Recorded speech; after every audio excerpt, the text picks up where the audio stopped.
When you get this feeling of maybe I'm not as hard as I want to be, maybe this thing that happened before is going to happen again. Once that thought comes up, it feels like all of a sudden you're not really able to tune into your own experience anymore.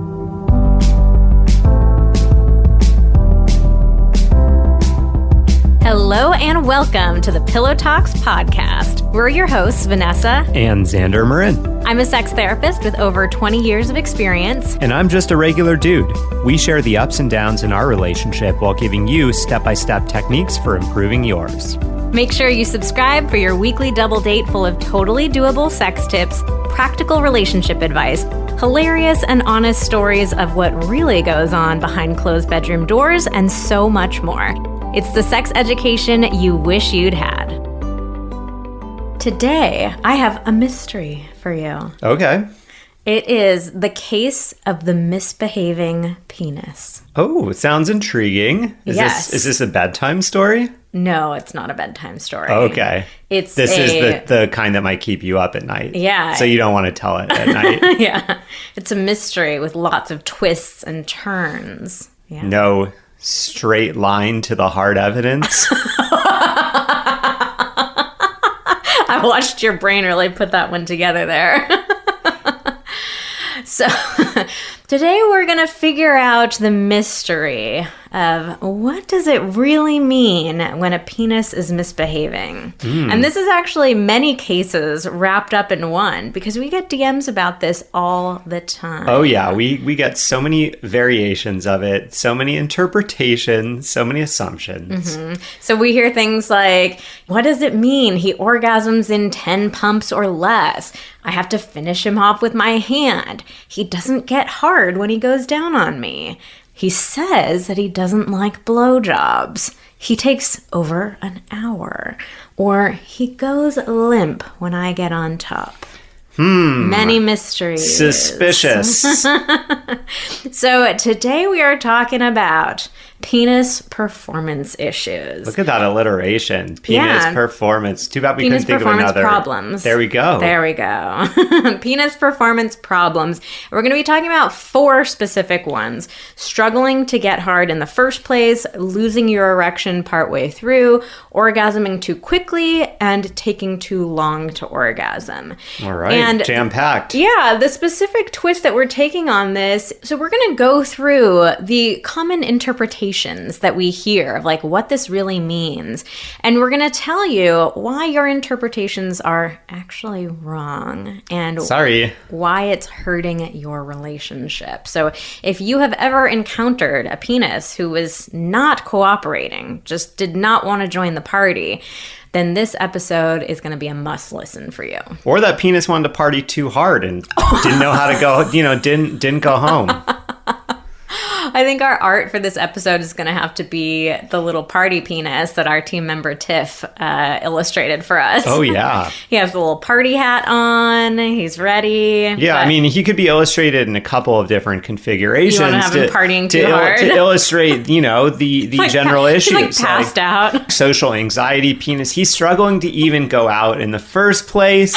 Irish goodbye penis. Like he just left the party. He left the party. No one knows where he is. I don't know. The penis had a couple too many shots at the beginning of the party. Got drunk too fast, and then penis who doesn't know when it's best for him to go home.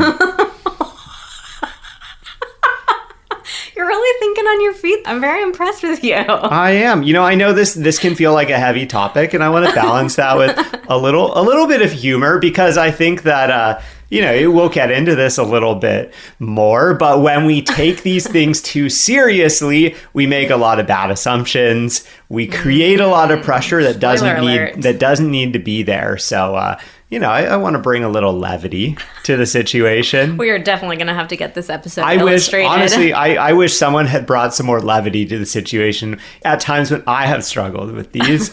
So here I am, doing my best to pay it forward. I love it. And before I go into paying it forward to you with my penis humor, we are going to share with you our review of the week. So, fantastic podcast. Cat Heart Eyes. I never really know what to call this one.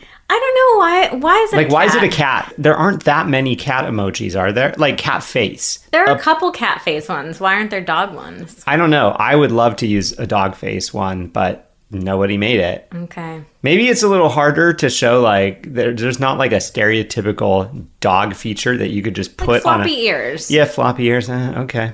All right. Maybe. So if are there any emoji makers out there, anyone who works at Apple, maybe Emoji makers. help us out. Throw us a bone, literally. Oh, wow. All right. Okay. So, I'm trying not to blow my load too quickly with all this humor, but I don't know. I might have gone a little hot and heavy from the beginning. We haven't even read the review, babe. Wow. Okay. All right. 5 stars. My husband and I have been together for about 21 years and married for 17 years. We have shared ups and downs as all couples who have been together for a long while. We work together during the day and we both enjoy podcasts. I heard about this podcast on Reddit and decided to give it a shot. Wow. Famous on Reddit. Man, we gotta... Oh my God, I had no idea. Search for ourselves on Reddit, I guess. Let's not do that, but it's great to hear that people are sharing about it. That's awesome. All right. I'm so glad I did. My husband and I were having sex maybe once or twice a month, and now it has been 4 to 5 times a week. Ooh. I was able to get my husband to listen to episodes with me, and it gave us great talking points and has made our communication so much better. Oh my goodness. On top of improving our communication, talking about sex so much during the day has put us in the mood so much more frequently, and our sex is so much better thanks to our improved communication. Woo! Wow, that is exactly what we want to be doing. So exactly. That is like to a T. Thank you. Oh, okay, we'll finish this. Thank you. Thank you so much for taking the time to make this podcast. I know we are not the only couples you are helping by making these episodes. And then we have kiss lips, question box. What is that? Picture frame. I'm going to say picture frame. Otherwise, it's just a square of kind of like tan color. Is that a movie projector? Or is that like a school bus? No, with you have blue to thing? Look closer at it. Oh, it is a blue outline of 2 people hugging each other. I've never seen that. It's like a shadow. What? Yeah, I didn't know those emojis existed. So, hey, congrats on finding some, This is like a 10-star review. Some deep cut emojis. Wow. That is props to you. I had to move so far away from the mic in order to put my face right up to my computer. Yeah, it's like a dark blue, the shadow of 2 people hugging. Yeah, and then for good measure, the classics, peach butt, water droplets, or maybe not Squirting. water, who knows, squirt, and dick. Eggplant. Eggplant, yeah, dick. Everyone, come on. Amazing. What a great review. Thank you so much. And you know what? This review also reminds me of, people always ask us, oh, does talking about sex all day make you want it less? And we're like, no, it is the exact opposite. And I'm so glad somebody else can speak to their experience of that. It's like when you're talking about sex, it's keeping it top of mind and it's building up that anticipation, that excitement. It's slowly chipping away at, any shame or embarrassment you may be feeling. So I'm so glad to hear somebody else describing that impact for them. What a killer review. Man. Thank you. And we just really appreciate your reviews so much. Seriously, it's the best way for the podcast to grow and reach new people. And we love that you're sharing it like on Reddit and Facebook and all kinds of other stuff, Instagram. We really appreciate it. And so we do this weekly giveaway where if you leave us a review on Apple Podcasts, and to get to the review section, a lot of times people get confused with this, but when you're on the main homepage of our podcast, you have to scroll all the way to the bottom and there you'll see the reviews. So if you leave a review for us there, you are entered into the giveaway every week going forward. We pick a review of the week every week, and if you're the winner, you can DM us on Instagram at Vanessa Marin Therapy, and we will give you a free personalized mini coaching session. So you can send us a question and we'll give you our best advice. So seriously, thank you so much. It really makes our day to hear these reviews. And again, it's like such a big, important thing for helping the podcast grow. So if you have ever been positively influenced by anything we've said on this podcast, if we've made you laugh with at least one dumb penis joke, we would greatly appreciate you taking the time to leave a review and leave some emojis for Xander to stump him, because this was a good one. Yeah. Very good. All right, so let's get into the case of the misbehaving penis. The first thing that we want to say before we really get into the content here is this episode, we're specifically going to be talking about cis men, so men who were born men, identify as men, and we're really going to be talking to women, so women who sleep with men. We have found that men who have sex or relationships with other men, they tend to be a lot more understanding about penis issues because they have one themselves. They kind of understand. We all experience these things. Yeah. We've all been afflicted, and I think we can probably understand a little bit better with each other, despite the fact that most straight men don't talk about these things with each other. But this episode was really inspired by just countless numbers of DMs that we get from women saying, like, what does it mean that this is happening? And honestly, I cannot think of a single time that I've gotten a DM like that from a man. So we're specifically just wanted to call that out here at the beginning of the episode. Let's talk a little bit about penis problems themselves. So you guys are hooking up, we're starting to move in the direction of doing more, everything's going great, but all of a sudden there is a problem. Penis problems. Do we need to... Is that our new sound effect? Penis problems. I'm trying to do like a screeching halt, like breaks. We tried to do that a few episodes ago, and we did terrible. I mean, yeah, I'm not able to really do it justice. So, perhaps our editor will have figured out a solution by the time you are hearing this. Maybe it will be really perfect. Do you want to sing a little jingle? No. Penis problems in bed. I love it. You said no first, and then instantly you were ready for it. Yeah, I changed my mind. Okay, so we went over to Instagram, and we asked men and we asked women about, like, what is it like for you in the moment when a penis is not cooperating? So, Xander, I'd love to have you read the responses that we got from men and maybe just share a little bit about your own experience, too. Yeah, absolutely. So the top responses we got from men were that it feels frustrating, they feel embarrassed, they feel useless, like a failure, inadequate. Oof. And I have to say, I definitely relate with every single one of these. I think these are, if I had to come up with the 5 words to describe it or 5 feelings or ideas, I can't think of anything else I would add to this list that really gets at it. Like, it's just this frustrating, like, why won't my body do what I want it to do? Why won't it do what my mind wants? Embarrassing and the like a failure and inadequate thing and useless. I think they all kind of hit at this same thing, this idea that we have built up. As a man, this is my job. This is what my body is supposed to do when I want to be with somebody. And I failed. Sounds pretty intense. It is. Wow. A little crack in the voice there. Or it was, I should say. It was. Okay. I've done a lot of work personally on this. We've done a lot of work together on this. Yeah, we will talk about it. I'm not sure if this happens right now that I'm feeling all of those things so strongly, but I've been through a period of time absolutely where all those were very strong going through my body. I'm curious, like, what's the experience of, like, the first thought that starts going through your head of, like, ooh, maybe this is not going the direction I want it to? Well, it takes you completely out of your body, only into your mind. Like, when you get this feeling of maybe I'm not as hard as I want to be, maybe this thing that happened before is going to happen again.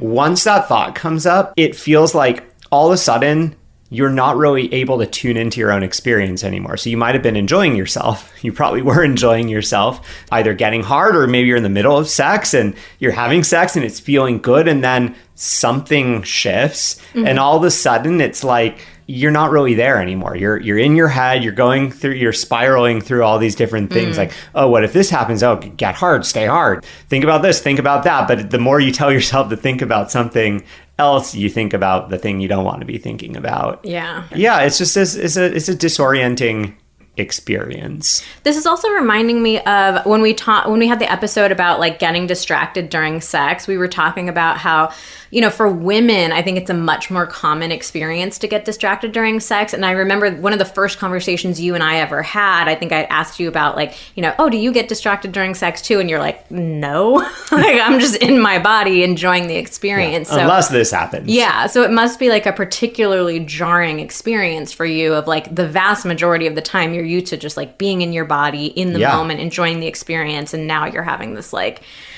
holy shit. Absolutely. Absolutely. You know, I can't speak for all men here, but yeah, I mean, I definitely, when I'm having sex, I feel like I'm very much in my body. Mm-hmm. And there's very little that can distract me. And so, yeah, when this happens, all of a sudden it's like, oh my God, I don't know how to deal with this because I just don't have a lot of experience dealing with distractions during sex. And I imagine it is somewhat similar to a woman who is struggling with her orgasm, perhaps, and like wanting to get there faster or being like, is it going to happen? Oh, is this good? Is this what I need? Is that like, oh, I'm taking a lot of time. Uh-oh. And it's like, you know, I can imagine all those thoughts take you out of your body, take you out of the experience. And I think this is something, you know, maybe we can empathize with each other a bit more. And it's not the same. It's not the same experience, but yeah, it's, you know, along the same lines and how we get in our head. Yeah. Would you mind saying which of these 4 performance issues that we're talking about you have experienced personally? I was just thinking that might be a useful tidbit of information. Yeah, absolutely. Honestly, I've experienced all 4 of these. I've experienced all of them. However, I do think that some of them are more like the impacts of other ones. So I think that the 2 that I've really struggled with were the like presenting issues or whatever you would call it, would probably be struggling to get hard in the first place and losing your erection partway through. Yeah, so you've experienced every single one of these. Your penis has misbehaved in all 4 ways. Yeah. Oh, my penis has misbehaved. Oh! Oh, yeah, baby. Yeah. I like this reframe. Okay, so we just got a little deep dive into the psyche of one man and his experience with his penis. But we did ask women on Instagram. We said, you know, if you're the partner of a penis owner, what does it feel like for you when their penis is not cooperating? And here were the most common responses that we got. I did something wrong. It's my fault. I feel like he's not into it, and I'm not attractive. Interesting. So I think the key difference here, let's just run through the male ones again. Frustrating, embarrassing, useless, like a failure, inadequate. I would like to highlight the fact there are none here that have anything to do with the partner, like upset she did something wrong, or like she's not sexy enough. Like anything about that, like disappointed, anything like that. It's all of these very internal things, like you're embarrassed, you're frustrated at yourself, something is wrong with you. So very interesting. Just wanted to, highlight that. Thanks, babe. Good job. Yeah, I mean, I think it's interesting. Like, we're both having kind of similar experiences in the moment, even though it's happening to one person's body. Like, there's a similarity of women are really going internal and like blaming themselves and feeling like it's all about them. So this is the most common pattern that we see with performance issues, is that women take these things extremely personally, and we think it means something. The case of the mysterious misbehaving penis. I'm just really into that I came up with it, so I'm going to keep repeating that. But the case of the missing penis. He's gone. Partied too hard. Yeah, I mean, that's why we're getting all of these DMs, is women reaching out and saying like, what does this mean? I have these theories and I want to make sure, are they correct? So the most common things that come up are feeling like it's about our physical appearance. I'm not pretty enough. I'm not sexy enough. He's not attracted to me. My body isn't hot enough or good enough. And we'll get details there, like I'm not thin enough, don't have the right curves in the right places, my boobs aren't big enough, my butt isn't big. Like it'll go everywhere. Oh yeah, I'm always surprised at how very specific they are. And it's like, wait, did he say that to you? And it's like, oh no, but I know. Yeah, like, exactly. I wonder how you got such a very specific thing. Like, must be something that you have been worried Women about will say like, for a my, long time. my breasts are really saggy, and I know that he would prefer to have boobs that are like bigger and tighter and perkier and all this stuff. And you're like, oh, okay. So yeah, it gets very specific. So it's usually around appearance, but it can also be around performance. Like, I'm not good enough at sex. Like, I'm not good at a hand job or a blow job or at intercourse or being in this certain position. Now, when we're specifically talking about a man losing an erection or not orgasming, one of the most common responses that we get from women is, it must be because I'm too loose. And this is something that we've been taught to be very self-conscious of, that it's our problem, even though what we're talking about is like two body parts fitting together. So if there is a problem of there not being enough sensation, which, by the way, it's never that it's too loose, but if there was a problem, why is it the woman's fault and not the man's? Or why is it not, hey, these are just two totally random body parts and they're going to fit together in their own unique way? I think this one comes up a lot, especially if it's like, oh, he needs to finish himself off with his hand. We'll get into that a little later, but it's not about you. Yeah, it just drives me nuts that, we women are taught to be so self-conscious and so embarrassed of like the tightness of our vaginal canal when, it's not an issue, first of all. And second of all, even if it was an issue, we should not be the only one blaming ourselves in that moment. Yeah. I mean, and then, of course, this gets challenging for the guy who's having the issue himself, because we know that women tend to think this way, especially, if you bring this up and it's like, oh God, what's wrong with me? What did I do wrong? Like, what's going on? Then it adds this whole layer of pressure on top for the guy, because he's like, oh my God, I don't want you to feel that way. I better perform next time. Like, the only way for me to prove you wrong is by performing. And that sets up a problematic dynamic. Which we will get back to, too. I also want to point out, sometimes women can go to some pretty dark places around this as well. So the two most common ones that we hear are, he's secretly cheating and he's secretly gay. And whenever we share a question of the day on Instagram, we'll share a woman saying like, oh yeah, my partner has not been able to get it up or whatever. And we will just get flooded with DMs of saying, he's cheating or he's gay, he's cheating or he's gay. And I just want to be super clear, since we're talking about, being gay here. Hopefully, if you've listened to any of our podcasts before or followed us on Instagram, you know that Xander and I do not think being gay is a bad thing. And it really frustrates us when it gets thrown around in this like negative way. So I just want to be super clear about that. But yeah, it can stir up a lot of fears for women that there's something about me and then there's something really big going on, right? So the really common pattern that we're seeing throughout all of this is that women are making penis issues all about themselves. I want to be vulnerable here and acknowledge that I can speak about this with a lot of detail because I have gotten a lot of messages about it, but because I also have been guilty of this myself, like in past relationships, in my relationship with Xander. Like, Xander and I really went through a journey together of understanding how to approach this in a different sort of way. So I'm not trying to come down on women too harshly here. Like, I want to give you guys tools for how to deal with this in a more effective way, but I understand what you're going through, and I'm not sitting in a place of like judgment of like, how dare you do this? Because I've been there myself. I didn't have any other tools. I had all this bullshit socialization that had taught me that stuff was my fault, and it was important to me, for me to be attractive and sexy, and my body's supposed to be the right way. Yeah, they're all reasonable assumptions given the way that we're raised, given the messages we get growing up. Like, there's nothing about this that is so off. Yeah. Absolutely. So I totally get this, and I get how much it sucks and how much fear and, self-judgment it can bring up for women. And I've done literally everything that I am going to tell you not to do in this episode. So I just want to be super clear of the place that I'm coming from in this, and hopefully to give you some inspiration that even if it feels really hard in the moment, you can learn a better way of dealing with it.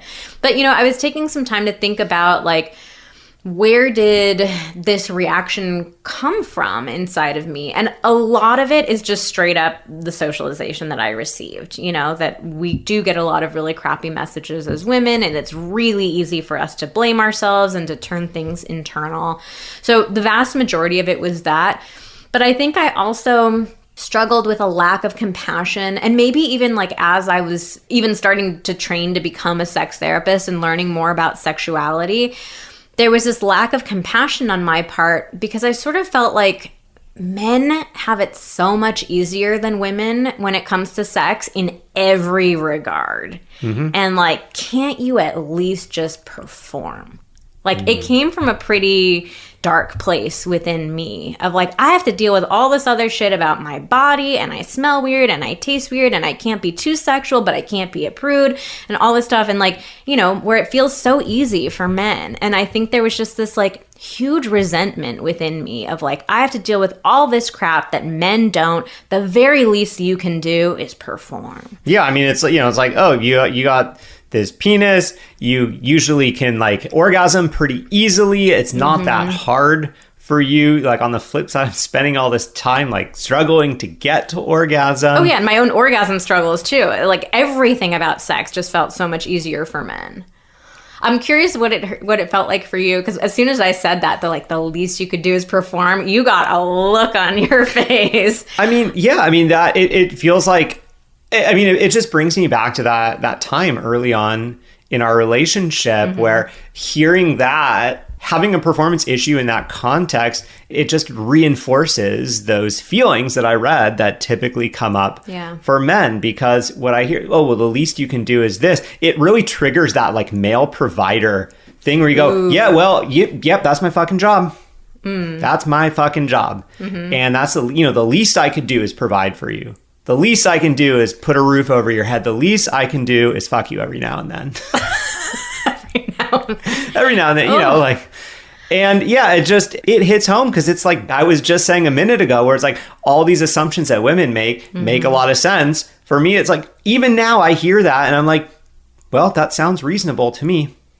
Oh, man. That sounds reasonable to me. Like, you know, you're right. It is a lot easier. For me, it is a lot easier having a penis in many, many, many ways, except for this one way, I think. You know, and it's just from that perspective, well, what's fair? Like, oh, you got to deal with these 10 things. I got to deal with one thing. It isn't fair. Well, I want to be super clear with you right now that like, that's not how I feel anymore. Like that was me trying to go back to that period of our, you know, this was something that we struggled with kind of early in our relationship. Like it wasn't a huge issue, but it happened, you know, occasionally. And neither one of us knew how to deal with it in the moment. It's not an issue that we deal with like at all now. But yeah, I just want to be clear for you because I saw that look. That's not how I feel anymore. I know. That was me like going back to like really trying to dig into the depths of my soul of like what was coming up for me then. But it makes me sad to say that and to hear you talking about that, because I can picture you internalizing that and turning it into this pressure on yourself. And that pressure just feels really sad and lonely. Yeah. And it's just making me think of like, we have sex to be intimate and to connect with each other. And when I go back and think about like me having that attitude and you internalizing it in that way, it just feels like we were two people going through the physical motions of something, or at least trying to go through the physical motions of something, but like being so disconnected and so far apart. Yeah.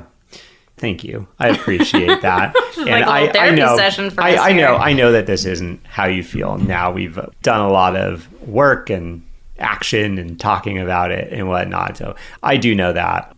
Yeah, what I was just going to say is that in the past, it brought up a really crappy dynamic between the two of us where then, you know, I felt like I need to defend myself in terms of trying to share my experience of like, what is it like to feel like I'm putting this in quotes, like the sexual gatekeeper. In order for us to have intercourse, I have to be hard.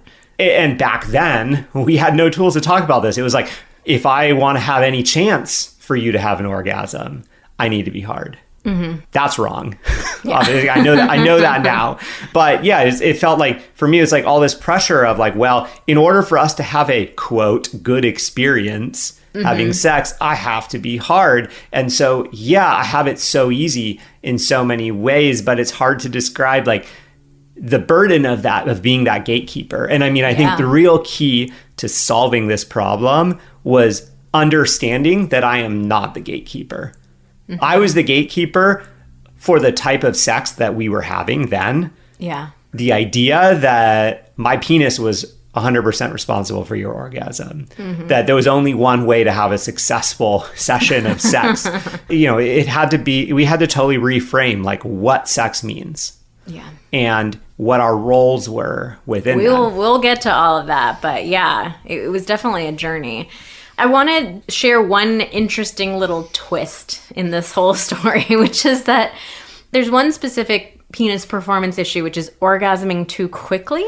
Yes. That is the one thing that women don't make about themselves. So we never get DMs of women saying, like, my partner orgasms too quickly, and that must mean I'm too sexy. My body is too hot. I'm too tight. Everything's so good. So it's really interesting that the one potential positive twist that we could put on it, we're not doing it. Yeah. We're still making it about ourselves. So the bottom line with penis problems is that it is not about you, the woman. As much as it might really feel strongly that way in the moment. And because it's the same for guys, as much as those feelings are going to come up of inadequacy, of failure, etc. You're not a failure. This isn't the podcast addressed to men, but the spoiler alert for that one is that, you need to work through those feelings. They can come up, but those aren't really true in that it's your fault. Yes, absolutely.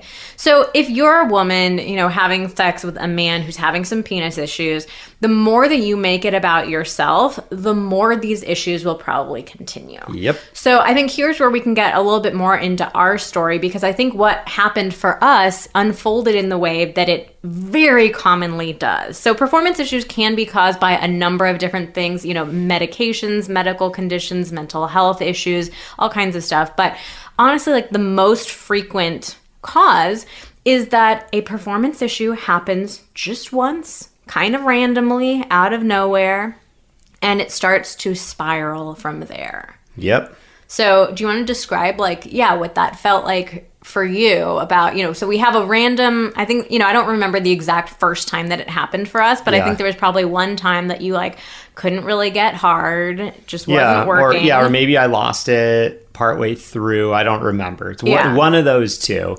So, I would say the feelings of those two are pretty similar. Yeah.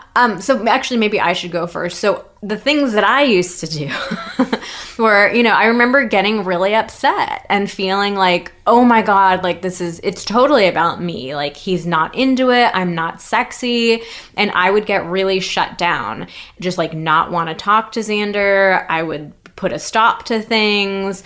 There were definitely times that I think I jumped up out of the bed and just left the room to go to the bathroom or just get up, and it was kind of okay, things are done now.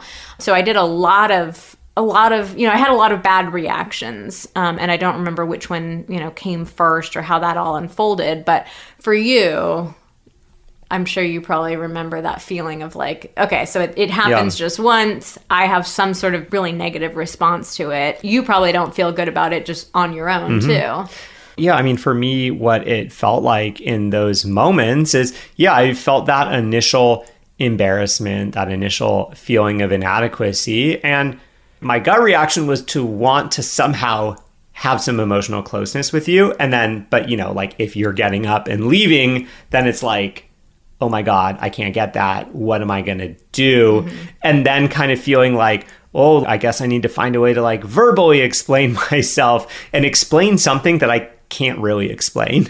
I can't tell you. Random. Yeah, because it's random. I can't tell you exactly what happened. And it's it feels like an impossible situation. So I'm well, how do I explain this? Short of finding a fake explanation of we moved to this position and all of a sudden I didn't. I don't know. It's not my penis isn't a computer where it's giving me error messages where it's error, 404 code. Yeah, 404, this position did not load properly. Message not received. So I feel I probably went really back and forth on trying to describe what it's for me, but then feeling guilty because it shouldn't be this hard for me. I have it so easy. It doesn't feel fair to be feel so bad for me and my penis. It's interesting hearing you say that, though, because it's pulling me back into those moments, and I feel like I really wanted an explanation. That would have been the only way for me to feel like it wasn't about me. But hearing you say this now, I'm like, there's no freaking way there could have been an explanation. No. Yeah. And so then, the other side of that impossible situation is then being like, do I try to point to some logical explanation? I will say, though, that like, in those moments, I would feel some motivation to want to at least like try to point to some innocuous reason. But then I'd feel like, well, what, like, I'm just going to like come up with some reason and then she's going to feel bad about herself. Like, that doesn't feel fair either. So it just feels like this impossible situation, especially if it's not the first time it's happened. Like, how easy it is for your partner to start making it feel like it's about them. So you don't want to be like, let me come up with some random reason that might explain this. And then she's going to feel bad about herself. It's like, I can't really explain what it is. Mm-hmm. Yeah, so what happened with us is really the common pattern that we see happening with the vast majority of couples. There's this one random time that it happens, neither partner is able to respond to it well in the moment, and then it snowballs from there. So, I mean, yeah, for you, like, I'm sure the next time we have sex... Oh, yeah, I was about to get into this part. Yeah, so then the next time you have sex, because unless you end up resolving the first performance issue in a really nice, happy, clean way, which you probably haven't if you're listening to this podcast. I know we definitely didn't. You start having sex, things are going well, and all of a sudden you remember, I wonder if that thing that happened last time might happen again. Mm-hmm. What's going to happen if that happened? What's that going to feel like? Oh, that's not going to feel good. Oh, yeah, well, like, hey, this is feeling good. Maybe it's not going to happen. Oh, wait. Oh, are you still feeling as hard as you were a second? Maybe it's... God, shit, is it happening? It's happening! Penis problems.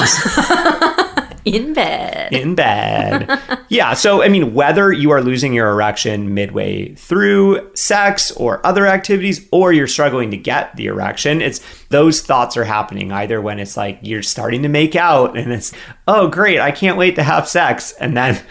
You're like, I'm not getting hard. I wonder why I'm not getting hard. With any of them, they're like, oh, God, I better last longer this time because I had an embarrassing performance last time. Oh, yeah. Right? Or like, yeah, God, I hope I can orgasm this time because last time took way too long. Oh, yeah. I mean, yeah. And then for me, it might be like, let's say I lost my erection partway through. The next time I'm like, okay, we're having sex. I'm good. I'm hard. And you start thinking about that. And then you're like, oh, okay, maybe I could just finish really quick. And it would be better to finish because then at least like, we completed the sex. Like, it's better to complete it too fast and I come and she doesn't than me losing it in the middle, because then it's just everyone. So now you're talking about how one penis issue can lead to other penis issues. Oh yeah. I mean, and then the other one as well has happened where I'm like, I lost it halfway through.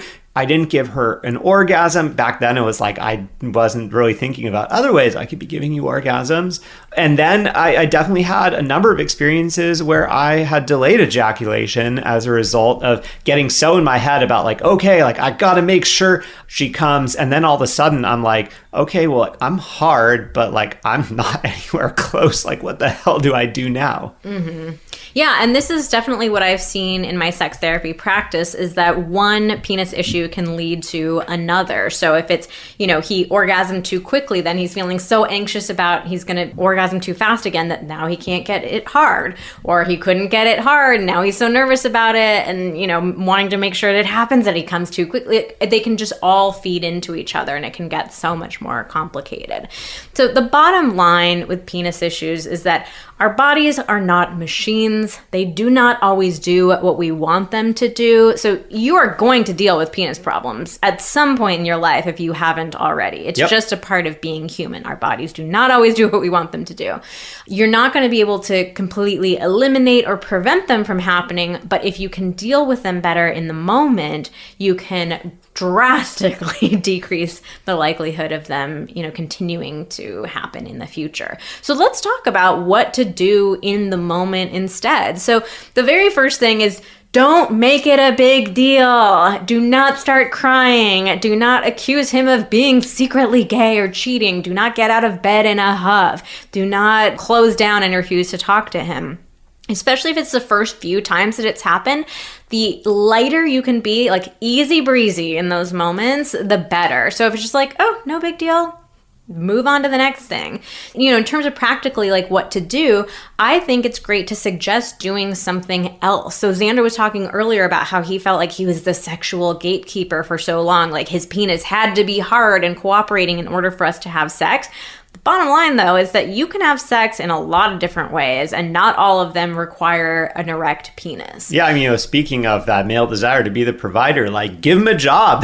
Give him something to do. Say, why don't you go down on me instead, or touch me, or use this toy on me, or let's make out for a while, or why don't you give me a massage? Like, there's so many different things that you can do with each other. So if you keep it really light of like, you know, you notice that he's not getting hard or whatever it is, like, oh, no big deal. Why don't you go down on me for a minute instead? Redirect. Let's do something else. And I particularly like asking the guy to focus on the woman because it takes the focus off of his body entirely. Yes. And he's just focusing on her, and it gives her a chance to experience more pleasure. And that's going to give him a boost of confidence as well of like, I can make her feel good without the cooperation of my penis. Definitely. The other big tip that I will say is really try to have compassion in that moment. And again, I'm speaking from a place of like, I did not have compassion around this. So I get that it can be challenging, but I really think that there's a way for this to be a bonding experience, because the reality is all of us have experiences of our body not doing something that we wanted it to do. There is a common experience here, right? And I think that this was the turning point for Xander and me, is that we started connecting in those moments rather than like driving each other apart. It was really me driving a wedge between the two of us. I'll take responsibility for that there. But once we started bonding, I remember you being vulnerable with me and sharing like, this is really hard on me. Like, this is stirring up so much. And that was the thing that finally got through to me of like, oh my God, I've been making this all about myself, and I have been not being very compassionate. Like, and it did turn into a real bonding experience between the two of us. Yeah, I think one of the real key things here is that you can have compassion without being coddling. Like, I think that a lot of people are feeling like, oh, well, he has it so easy. Like, if I have compassion in this area, then it's somehow unfair, or it's like he can just get away with whatever. And it's like, you can be compassionate without being like over the top. Also, coddling in the sense of like I have worked with couples in the past where the woman would go really over the top, like, it's okay, baby, don't worry about it. It's all, oh my God, you should see Xander's face right now. He's like, no. I had to close my eyes. So you don't want to go so over the top that like, it's okay. Everything's going to be just fine. Like, don't treat him like a child. Don't infantilize him in those moments. Again, it's like easy breezy. Hey, no big deal. Let's do this instead. Yeah. And then the other point I wanted to make is that it doesn't have to be this zero-sum game. I think a lot of us get this idea in our head of like, if I'm compassionate with him now, then he's never been compassionate with me about my struggles with orgasm or with this or with that or whatever. And I think a lot of people get in this very deadlocked position where they feel like he hasn't been compassionate enough with me, therefore I'm not going to be compassionate enough with him, or like I have it hard in these 3 ways and he has it hard in this 1 way, so it's still like he needs to have it hard in another way in order for it to be even. As long as you're looking at it from the sort of scarce perspective or the zero-sum perspective, you're both never going to win. Like, someone is always going to be losing, and that's not going to be fun ever. Yeah. And if it does stir up feelings for you, if it brings up self-consciousness of like, I'm not sexy enough, I'm not good at sex, my body doesn't look good. Like, I don't mean to say that you're not allowed to have those feelings. Like, we don't have control over our feelings. You can't prevent yourself from having those feelings. The point is for you to deal with those on your own at a different time. So don't cry in the moment or like accuse him of like, you don't like me, you don't think I'm sexy, you're not attracted to me. Like, keep them to yourself, and you can process them in therapy or with your journal or talking it out with a friend or something like that. Yeah, your partner is not the appropriate person to process that stuff with, because the only thing that they can take from that is that they have some responsibility. There's not really any place for them, nothing that they can do to really help you other than to reassure you. But that even just reassuring you, like, they're going to be taking on some burden of like, wait, she really thinks that I'm not attracted to her? Like, it just plants so many seeds in your mind that aren't effective. Yeah.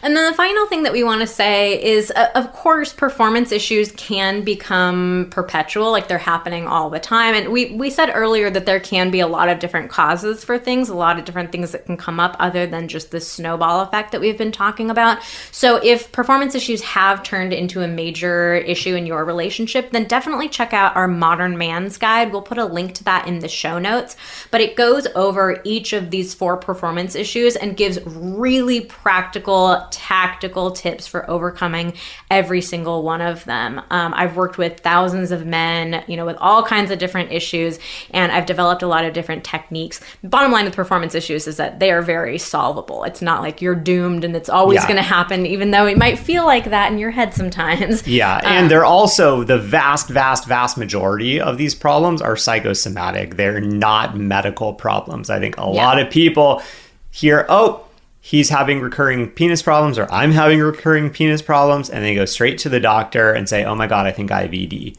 Yeah. And yes, absolutely, ED is a real dysfunction, but the vast majority of people who think they have it don't. Yeah. So check out the Modern Man's Guide. We will put that link in the show notes. Bottom line here, penises do not always do what you want them to do. We have cracked the case. It does not mean anything when they are not performing. So we thought that we would do something a little different with our listener questions this week. I thought I'd turn them around and ask them to you as our resident penis owner. So our first question here is a really tactical one, and this is one that I have dealt with myself sometimes. You're in the moment as a woman, let's say you're going down on him or you're giving him a hand job, and he's just not getting hard. Like, at what point do you stop trying? And like, is there something beneficial you could say in the moment to like start talking about it?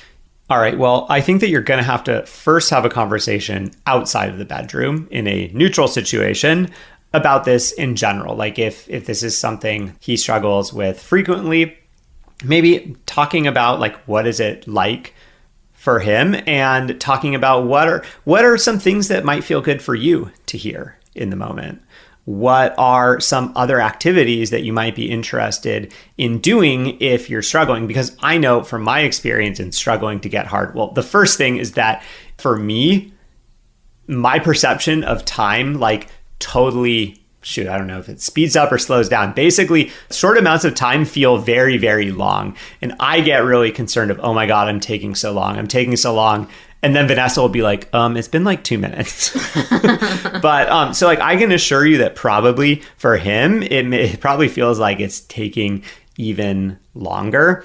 So just kind of talking about what is that like for him? What are some things that he might like to hear? Might it feel better for him to switch to another activity? Because I think you can get very overly focused. Like if Vanessa's trying to get me hard, I can get very overly focused on, oh my God, this is my job. I have to get hard. Mm-hmm. Versus it might feel real good to be like, oh yeah, you know what? Like I would actually love for you to invite me to go down on you, or to use a toy on you, or switch it up. Because Vanessa was just saying this before, that it can be really good to get out of your own head and focus on your partner. But I think talking that stuff through in advance is the key, and kind of coming up with a game plan. You could also even kind of come up with like a code word or a safe word to use in the moment that kind of reminds you of, oh, like, are we reaching that point where it might be good to switch? So that you don't have to hear like, hey, this isn't working, let's do something else. Mm-hmm. I think if I'm thinking back to when this, was happening for us, I think you were usually the one who would stop me. And yeah, it's exactly what you were saying. Like you would stop pretty quickly if it wasn't happening. And I think one of the phrases that I started saying to you that seemed to be really helpful was, as long as you're enjoying it, I'm going to keep going. So I was trying to reframe for you, like the point of me giving you a blowjob is not to like get you hard as quickly as possible. The point of me giving you a blowjob is for you to feel good. So as long as it was feeling good for you, regardless of how your penis was responding, then I was going to keep going. Yeah. I mean, I think this just gets back to the importance of each of you sharing your experiences, because I think what often happens is like he's sitting there trying to get hard thinking, oh my God, what is this like for her? What is this like for her? Oh my God, she must be so sick of this. Mm-hmm. And then, on the flip side, the partner doing this is like, oh my God, like, what am I doing? Am I doing something wrong? Like, what's wrong with him? So it's just, yeah, sharing your experiences and trying to reframe it based on like pleasure and like, you know, I want this to be pleasurable. Is this feeling pleasurable to you? And maybe instead of it being like, oh, I'm hard or I'm not hard, it's like, okay, this is feeling pleasurable. I'd like to continue versus this is not feeling pleasurable anymore. Let's switch it up. Okay. And then our second and last question is how to deal with the guilt of getting off despite your partner having performance issues and not being able to himself. So she's saying she feels bad about getting off when he's not able to. Oh, yeah, I totally understand that. This is a really good question. Of course, it is totally natural that you have that feeling of guilt coming up. So I think first step would just be to validate to yourself, hey, this is a valid feeling to be having right now. But then I think trying to reframe to remind yourself, you don't need to feel guilty for this. You're not doing something bad. Yeah, you are not the culprit of the issue that your partner is having. And you both, you know, the goal of sex is that you both deserve pleasure. You know, maybe not everybody orgasms every single time, but it's both about pleasure. And so maybe just remind yourself, you deserve pleasure. And if you can have an orgasm, great. You have an orgasm. Honestly, I think that was something that came up, you know, when we were experiencing this, is that it could feel like a win if at least one of us had an orgasm, right? So rather than like sabotaging the whole thing and like, okay, well, if you're not going to orgasm, I'm not going to either. Like it actually would give you confidence sometimes if, you know, you knew for yourself, like it's just not going to happen, but you were able to help me have an orgasm. Oh, so, like, yeah. Get a win. Yeah. No, I mean, yeah, that would absolutely take some pressure off. And I think what we would often do is I would help you get an orgasm. And then usually you'd offer, hey, if you are feeling up for it later, like I'm open for it later, or I'm open to give you a blowjob or a hand job or something. Because yeah, it's like we each can have empathy for each other on the sexual frustration feeling of like wanting to have an orgasm and then not being able to. And yeah, I mean, the other comparison I would give here is it's like, let's say your partner has the stomach flu and they can't eat very much food. They can't hold food down.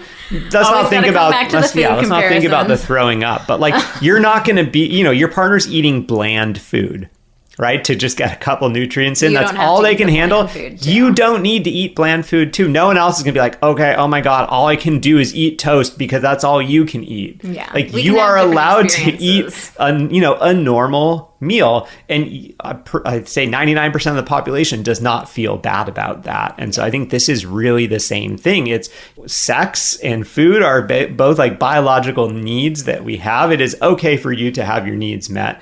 It's more than okay. Like it's good for you to have your needs met, whether your partner is able to in that moment or not.